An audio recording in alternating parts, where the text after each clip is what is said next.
Thank you so much. Yeah, do they really mean it? So we'll just start. I want to speak a little bit about methodology so you know from which angle I speak.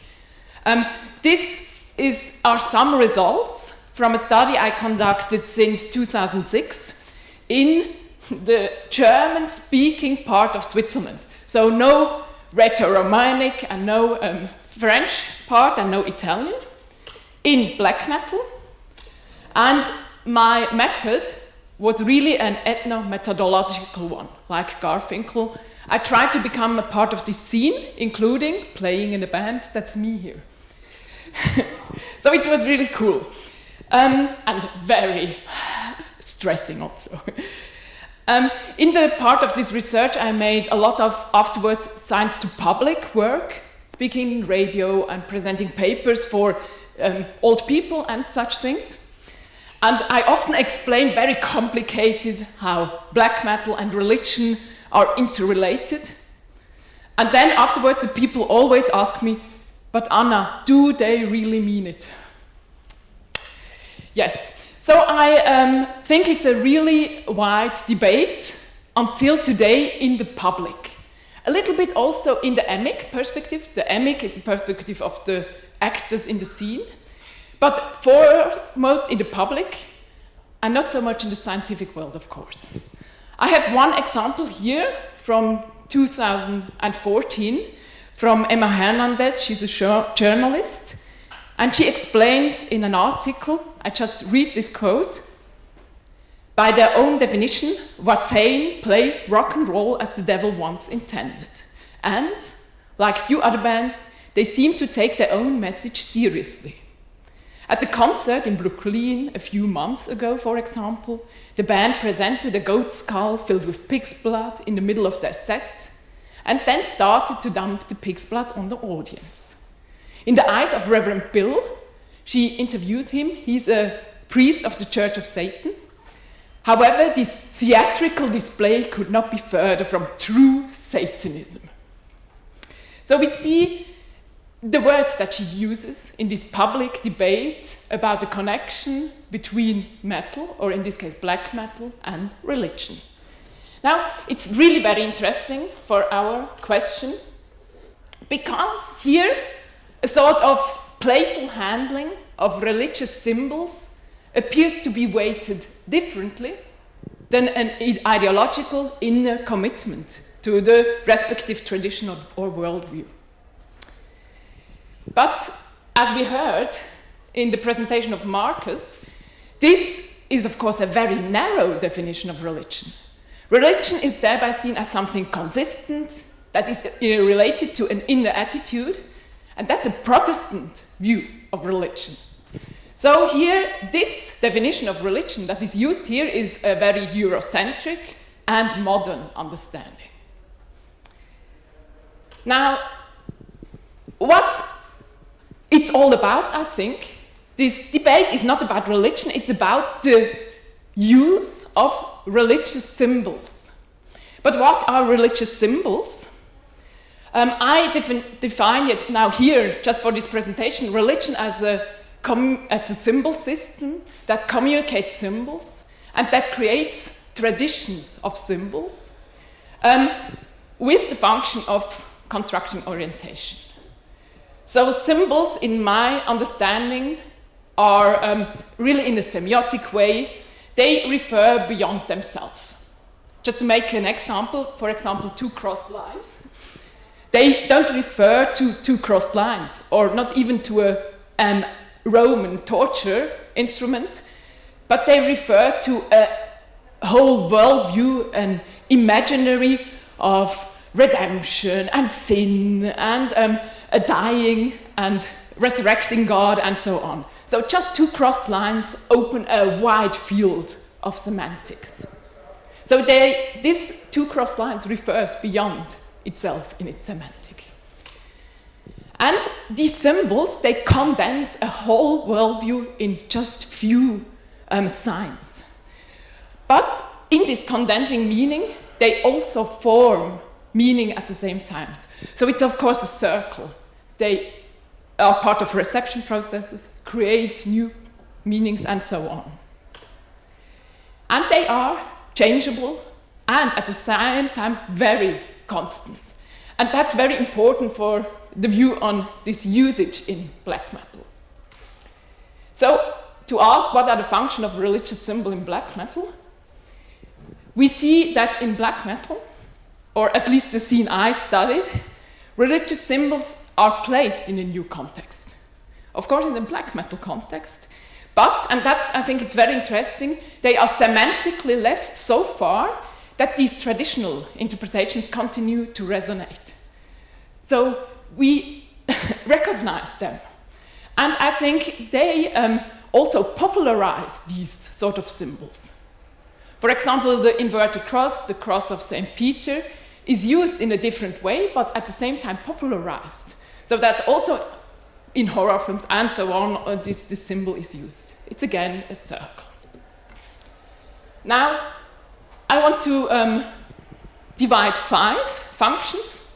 These are heuristic tools to understand this reception. They are not facts.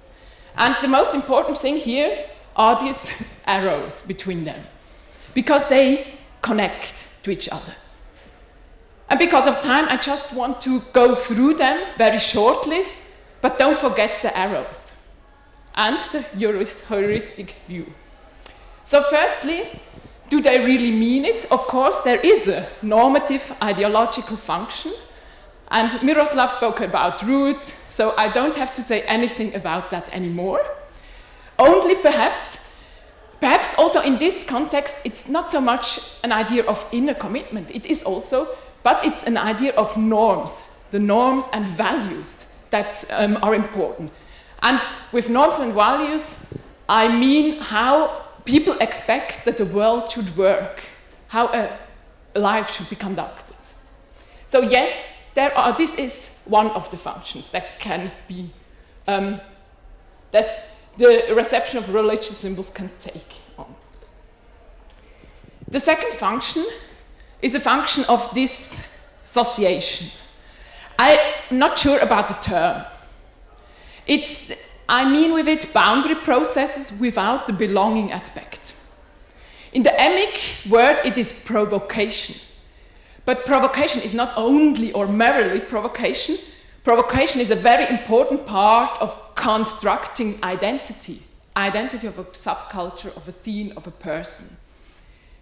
So just to show one example, this is of course, the religious symbols here have the function of provocating. We see here, it's this very famous t-shirt of Marduk. On the background, "Fuck me, Jesus." And on the front, we see the logo, and underneath, a woman that has, to say it in a scientific word, symplegmatic intercourse with a crucifix. So yeah, I'm a historian of religion, you see.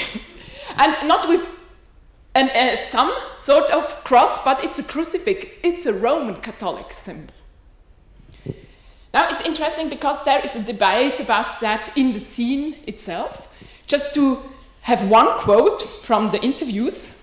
It's a quote from a musician, and he said with a little bit an ironic turn also, to quote it, "At the grandmother's funeral, it is a bit inappropriate to march up with a 'Fuck me, Jesus' shirt. But in general, black metal doesn't adapt, not to the environment, not to the prevailing ideas, not to the given rules or normal values, so I pretty much always walk around the way I want." So this is really, we see that here in some symbols and codes, so this idea of provocation or these boundary processes are condensed. Because of time, I'm going very fast, but we can discuss it. The next function is an aesthetic one. There were, of course, people, when I asked them, "Why do you use this symbol?" They said, "Oh, it looks great. What do you want?" But what does it mean, look great? Look great is also not something merely or just. But it looks great, it refers to an idea of how the aesthetics has to be. And the aesthetics that are taken, at least in this scene, are connected to, or the religious aesthetic is taken, are connected to religious fears of the uncontrollable. We see it here very good. These are normal bags. And you see here, it's chaos ritual is was the festival, but we see here the lightning, the death symbols, and so on. So this aesthetic has a specific idea and worldview behind it. Now, even more deeper is the function of emphasis, as I would call it. And here I have to explain it a little bit, because in an Eurocentric view of religion, religion is connected to something serious and very deep.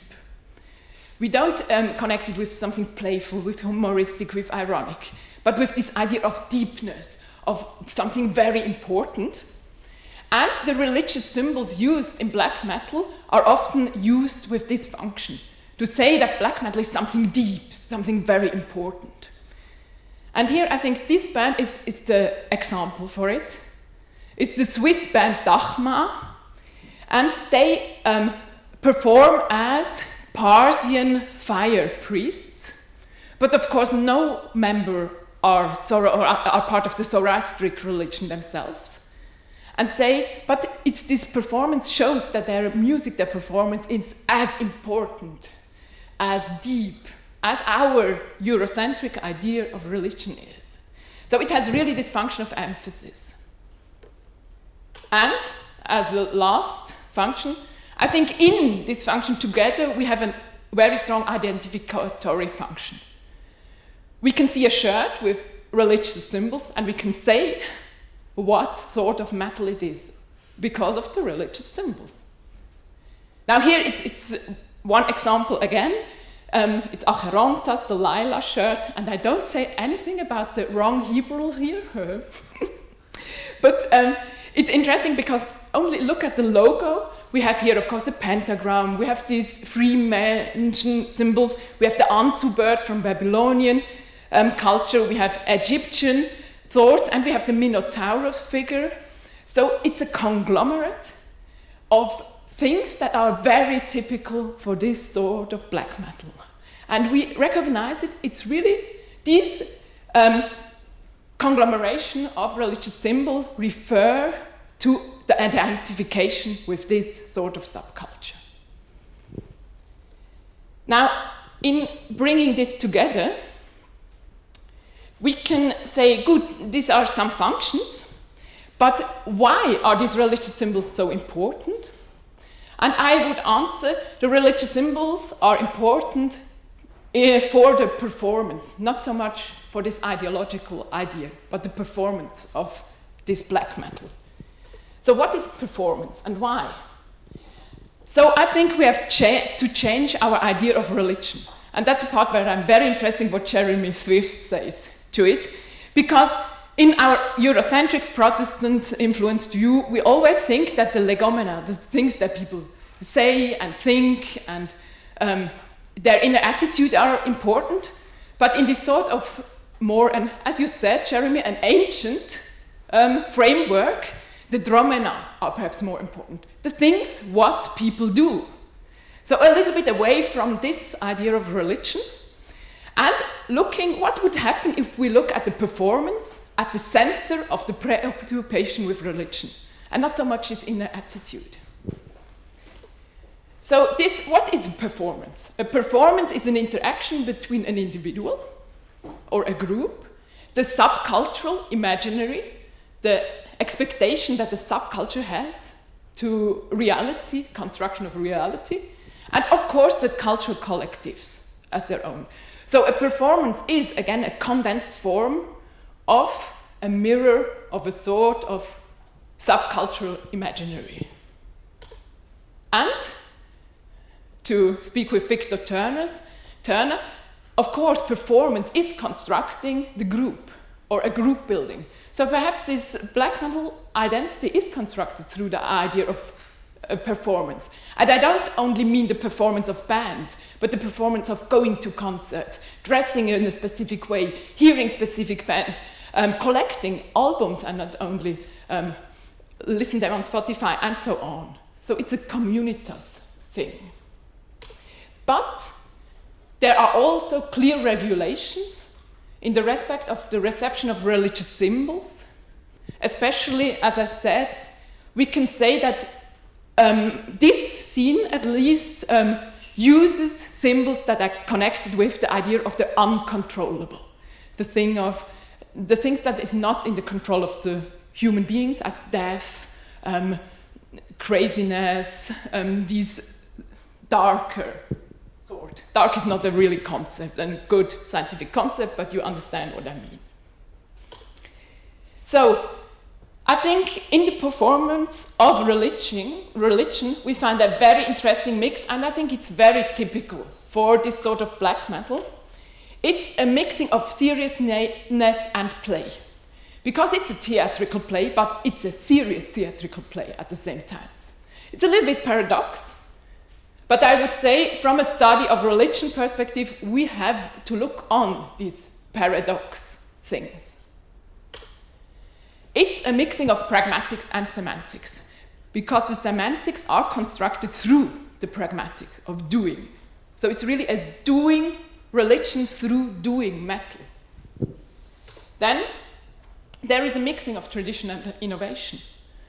The symbols are recognized because they are traditional, but they are used in an innovative way. And of course, it's not, do they really mean it, but it's an innovation that constructs also this idea of black metal. And it's a mixing of regulation and provocation. That's, to say it, it's the next project I will look on, this transgressing and regulation thing. So, to conclude, I think the function of the performance and the function of the reception of religious symbols is the construction of a very specific black metal reality. And this is really very serious. Thank you very much.